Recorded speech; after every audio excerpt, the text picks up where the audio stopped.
This Office PC is nearly 12 years old, and at this point, it's no longer powerful enough to run Windows smoothly. Everything feels painfully slow and laggy, and gaming has almost become a terrible experience. But somehow, switching to a different operating system allowed me to get a smooth 60 FPS on this exact same machine. So today, instead of upgrading the hardware like usual, I'm trying something completely different, replacing Windows with a much lighter operating system to see if it can actually bring this old computer back to life. Let's find out. This is the Dell Optiplex 70020, one of the most popular Office PCs Dell has ever made. This machine was originally released back in 2014, and even though it's been almost 12 years, it's still kind of a legend. I mean, you can still find these things everywhere, almost like Dell gave them away for free at some point. Just search on eBay or Facebook Marketplace and you'll see dozens of machines like this with all kinds of different configurations and prices so cheap that sometimes I genuinely feel like the sellers just want to get them out of their house as quickly as possible. And honestly, back in its day, this was actually a really solid Office PC. It was compact, quiet, looked pretty stylish, and had enough power for almost every basic task you could think of. But the problem is, it's now 2026. Modern Windows feels like a giant weight tied to the legs of old PCs, and this Dell is still running extremely modest hardware with a dual-core i3 processor and 8GB of old DDR3 memory. At this point, it's simply no longer powerful enough to run Windows smoothly anymore. Everything feels slow and laggy, and gaming has almost become a terrible experience. Just opening a few Chrome tabs is enough to make the CPU usage jump around like it's trying to prepare for takeoff. And when I tried playing Minecraft, the experience was so bad that it genuinely felt like this machine was rendering every single frame using pure willpower. In a few previous videos, I usually tried saving PCs like this by turning them into gaming PCs with GPU upgrades, more RAM, or a few other upgrades, but today I decided not to spend a single extra dollar on hardware upgrades. Instead, I want to try something completely different, replacing Windows with a much lighter operating system, and that is Prime OS. Basically, this is a modified version of Android designed to run directly on PCs and laptops. The idea is pretty simple. Android is much lighter than modern Windows, uses fewer background processes, and was built for low-end hardware like this Dell. So theoretically, this thing actually has a good chance of performing better than I expected. Installing it was also pretty simple. I just downloaded Prime OS from the official website, created a bootable USB drive, and installed it like a normal operating system. I'm not going too deep into the installation process though, because I don't want this video turning into a how to install Windows in 2012 tutorial.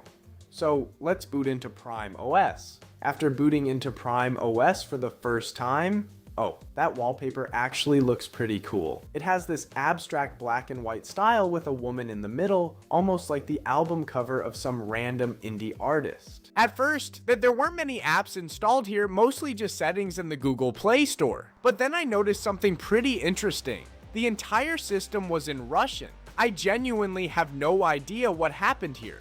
Maybe this is the version designed for KGB agents. Or maybe this Dell accidentally became part of the Soviet Union. Either way, after clicking around for a while, I eventually managed to switch the whole thing to English. And this is where things started getting more interesting. Even though underneath it's still Android, the interface feels much more like a real desktop operating system. Apps run in separate windows, you can drag them around, resize them, minimize them. Almost exactly like Windows. It even has a taskbar and an app menu that looks suspiciously similar to the Windows Start button. And overall, everything worked pretty well. Apps opened quickly, animations felt smooth, and Prime OS made this machine feel far more responsive instead of constantly overloaded like it was running Windows 10. Alright, so the interface seems pretty solid. Now let's quickly check the system information. We have the device name detected as Optiplex 70020 running Android 11. The 1080p resolution is detected correctly alongside the i3-4160 with 2 cores and 4 threads, Intel HD 4400 graphics, and 8GB of RAM. At the very least, everything seems to be working properly. And honestly, if this thing was still running Windows, this hardware would feel pretty weak. I mean, it's not exactly unusable, but it's definitely no longer the kind of system that feels comfortable to use. So now let's see if things actually feel any different with Prime OS. First up is Chrome, and this honestly surprised me. Everything responded way faster than I expected. Websites opened almost instantly without that annoying delay. I had Reddit, a few news websites, and multiple YouTube videos open at the same time while constantly switching between tabs. But this Dell still handled everything surprisingly well. Even 4K YouTube videos only stuttered slightly while loading, then stabilized afterward. What's even crazier is the multitasking. I kept switching between different applications, but almost nothing had to reload from scratch. Everything stayed exactly where I left it, including Chrome with all of its tabs still running. And for an old Office PC like this, that's honestly pretty impressive. At this point, I started to understand why Prime OS feels so smooth. This operating system is extremely lightweight. According to the official Prime OS website, the minimum requirements are just a 64-bit dual-core CPU and 2 GB of RAM. And honestly, after seeing how this Dell behaves, I completely believe that. But web browsing alone isn't interesting enough. So what about other applications? And of course this is still Android. If I need any app, I can just open the Play Store, download it, and use it like a normal phone.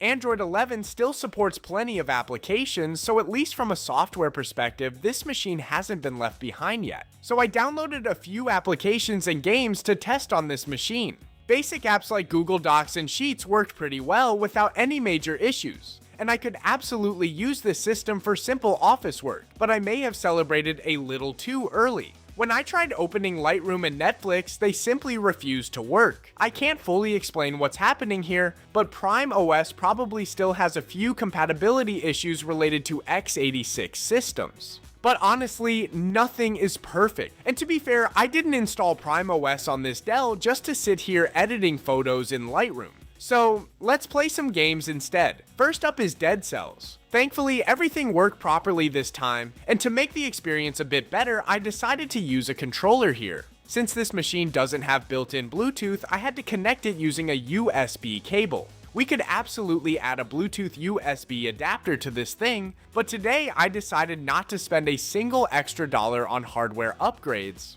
So let's just ignore that for now. And surprisingly, Dead Cells actually ran pretty well. There were no stutters or visual glitches, the fast-paced combat stayed smooth, the controls felt responsive, and overall the game looked pretty good on this machine.